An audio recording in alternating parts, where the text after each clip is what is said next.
quoi la raison d'être de votre organisme CAAP Gaspésie-les-Îles-de-la-Madeleine? Le Centre d'assistance et d'accompagnement aux plaintes Gaspésie-Îles-de-la-Madeleine, il y en a 15 dans la province de Québec. Il existe depuis 30 ans. Il a été mis là parce que dans la loi sur les services santé et services sociaux, il y avait tout un chapitre qui visait à l'amélioration des services aux usagers du réseau de la santé et des services sociaux. Faire en sorte qu'on s'assure de respecter leurs droits, de leur offrir des bons services médicaux, infirmiers, à la réception, peu importe. Puis, si ce n'est pas le cas, permettre aux usagers du réseau insatisfaits de recourir aux services du CAP pour obtenir de l'aide, dans le fond. On commence par... Ça, c'est le premier mandat. On commence par les écouter, bien comprendre leurs besoins. Puis, après ça, bien, on les assiste, puis on les accompagne. Il y a... les gens, souvent, ça finit par une plainte à la commissaire aux plaintes et à la qualité des services, qui est complètement à part de nous. Chaque 6 doit avoir un bureau de commissaire aux plaintes et à la qualité des services. Nous, bien, l'usager qui dit, écoutez, là, je veux déposer une plainte, je ne sais pas comment faire. Pouvez-vous la rédiger? Oui, on va la rédiger. Okay. On va y envoyer, on va s'assurer que la version qu'on a préparée répond à ses attentes. Puis, après ça, bien, il va la signer. C'est lui qui est le maître d'œuvre de sa plainte. C'est l'usager. C'est la personne, c'est pas nous. Nous, on est là pour informer, aider, assister, accompagner. Okay. Fait que ça, c'est le volet du réseau santé et services sociaux. Puis, depuis 4 ans à peu près, il y a beaucoup de locataires dans des résidences privées pour aînés. On parle de RPA, résidences privées pour aînés. Puis, il y a un bail. Puis beaucoup de le gouvernement du Québec, protecteur du citoyen, recevait des plaintes des locataires qui disaient « Je comprends pas, je paye pour des services, je n'ai pas mes services. Je comprends pas comment ça se fait que ça augmente autant lorsque mon bail vient à échéance. Il vient à échéance au bout de 12 mois. Mais par contre, il y a des gens qui s'adressaient, avant ça s'appelait la Régie du logement. Aujourd'hui, c'est le tribunal administratif du logement. Mais c'était une infime proportion. Le monde laissait faire, les gens avaient peur. Les locataires avaient peur, ils disaient, si je comptais poser des questions, puis dire, je ne suis pas d'accord avec l'augmentation, ils vont me mettre dehors. Fait que le protecteur du citoyen a analysé la situation, produit un rapport, puis il dit qu'il faudra qu'il y ait un organisme communautaire qui aide ces gens-là, puis ça a été nous, les centres d'assistance et d'accompagnement aux plaintes.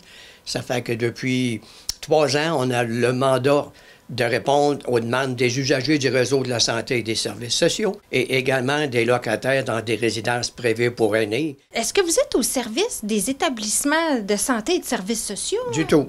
Non? Du tout. C'est indépendant. Indépendant. Ça, c'est difficile. Des fois, les gens se demandent, est-ce que je suis au bureau du commissaire? Là, vous me dites Centre d'assistance et d'accompagnement. On est un organisme communautaire financé par le gouvernement du Québec. On a de l'argent du ministère de la Santé et des Services sociaux pour le volet santé et services sociaux. On a de l'argent du ministère des Affaires municipales et de l'Habitation pour le volet. Nous, on dit dans notre jargon cap sur le bail, mais on est un organisme communautaire, aucun lien avec les établissements de santé, hôpital, CLSC, centre d'accueil, centre de réadaptation. On n'est pas là pendant tout. Complètement indépendant de ça. Est-ce que vous aidez beaucoup de personnes dans une année?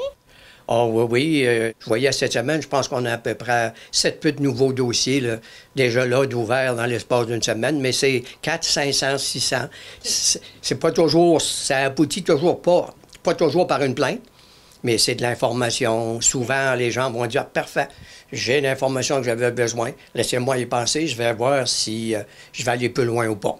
La procédure de plainte, on parle de niveau. Premier niveau, c'est la commissaire aux plaintes et à la qualité des services. Elle analyse la situation, puis elle fait des recommandations ou on n'en fait pas. Si elle juge que les soins médicaux, ça s'est fait correctement, selon les règles de l'art, elle ne fera pas de recommandations. Elle va dire, j'ai regardé ça, puis j'ai rien à dire, tout a bien été fait. Par contre, il y a toujours un paragraphe de la réponse de la commissaire qui dit, si vous n'êtes pas satisfait de ma réponse, vous pouvez aller en 2e niveau, protecteur du citoyen. Ça, c'est le 2e niveau.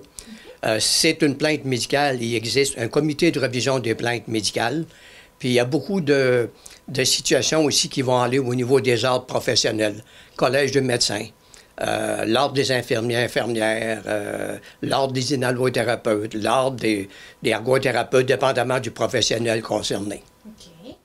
Disons qu'on a vécu une situation problématique, là. Pourquoi c'est important de porter plainte? En introduction, je disais que dans la loi, c'était pour faire en sorte que les choses s'améliorent. Si je ne le fais pas, je me dis, ah ben écoute, là, ça va mieux aujourd'hui, j'ai eu mon opération, finalement, je pensais plaindre, ben les choses vont s'améliorer, ça va toujours rester pareil. Fait que, on voit des situations où il y a eu des décès, puis les exécuteurs testamentaires, quelqu'un de la famille, ex-conjoint ou je ne sais pas quoi, ils regardent ça, puis au bout d'un an ou deux, ils disent, non, il faut que je dénonce la situation, parce que l'idée, moi, c'est fait, c'est passé, puis bon. Mais le prochain.